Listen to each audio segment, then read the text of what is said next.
The day my baby sister turned 1 month old, my father took her out for the celebration. A car hit them on the road. My mother, a woman worth hundreds of millions, pulled every available doctor to her first love's side instead, because he said the sight of blood made him sick. That night, my father and my newborn sister died where they lay. I was blamed for it all and thrown out of the house. 20 years later, I became Bass Swanson, president of Bedrock Technologies, the man at the head of a $10 billion empire. On the day of our annual conversion review, my assistant placed 5 intern files on my desk. He tapped the first one with obvious admiration. "Mr. Swanson, this one's Abner Sullivan. Outstanding numbers, nearly perfect scores from every supervisor." I opened the file, then I saw the family section. Those 2 names. I could have burned to ash and still remembered them. After a long silence, I told my assistant to bring all 5 interns in. The full-time offers went out one by one. Smiles, thanks, relief. Then I reached the last file, lifted my eyes to the young man already certain of victory, and slid a termination notice across the table. "Abner Sullivan, you didn't pass." The conference room went dead still. The other 4 interns froze with their contracts in hand. My assistant shot me a panicked look. "Mr. Swanson." I ignored him and looked at Abner. He looked so much like his father. The same handsome face, the same sharpness, the same arrogance bred deep into the bones. Out of everyone in the room, he was the only one who didn't lose composure. He blinked once, surprised,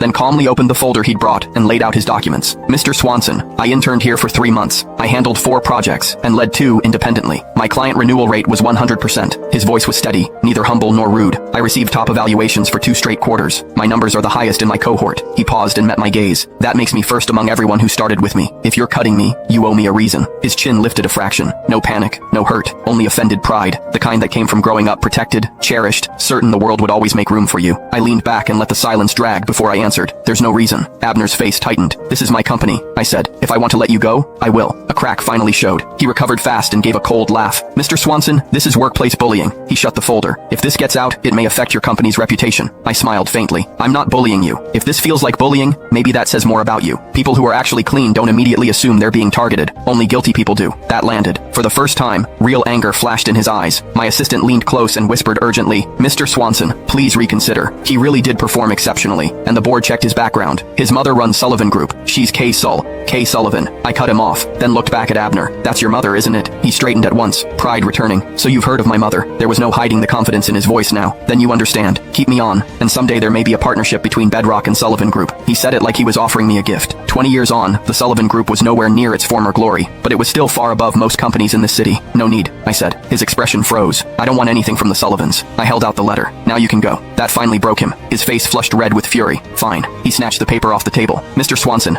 I'll remember today. I hope you won't regret it." After he left, I dismissed the other interns too. My assistant was still trying to process what he'd seen. "Mr. Swanson, why would you do that? Sullivan Group is declining. Yes, but it's still a giant. Firing the Sullivan heir in public isn't wise." "Finished?" My tone shut him up. "Make copies of every project file Abner Sullivan touched during his internship.